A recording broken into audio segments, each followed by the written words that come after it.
આપણે જ્યારે પણ મંદિરમાં જઈએ છીએ ત્યારે દર્શન કર્યા પછી થોડીવાર મંદિરના ઓટલે કે પગથિયે અચૂક બેસીએ છીએ, પણ શું તમે ક્યારે વિચાર્યું છે કે આવું શા માટે?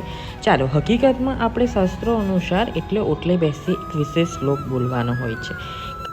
કદાચ આ વાત આપણા સુધી પહોંચી નથી, પણ એ આપણી આવનારી પેઢીને સંસ્કાર આપવા ખૂબ જ જરૂરી છે. તો એ શ્લોક હું તમારા સમક્ષ રજૂ કરું છું. અનાયાસેન મરણમ વિના દેવેન જીવનમ દેહાંતે તવ સાનિધ્યમ દેહી મે પરમેશ્વરમ.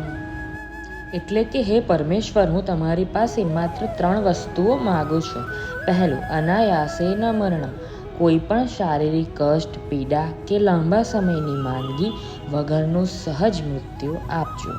વિના દૈન્યેન જીવનમ, ઓશિયાળા કે લાચાર ન થવું પડે અને કોઈની પર નિર્ભર ન રહેવું પડે તેવું સ્વાભિમાન જીવન આપજો.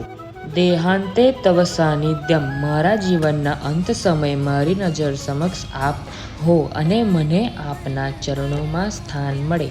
હવે જ્યારે તમે ઠાકોરજીના દર્શન કરવા જાઓ ત્યારે હંમેશા ખુલ્લી આંખે જ દર્શન કરવા. ઘણા લોકો હાથ જોડે ને બંને આંખો બંધ કરે છે, પણ વાસ્તવિકતામાં ત્યાં આંખો ખોલીને જ તેમના ચરણના દર્શન, શૃંગારના દર્શન, મુખારબિંદના દર્શન મન ભરીને કરવા જોઈએ.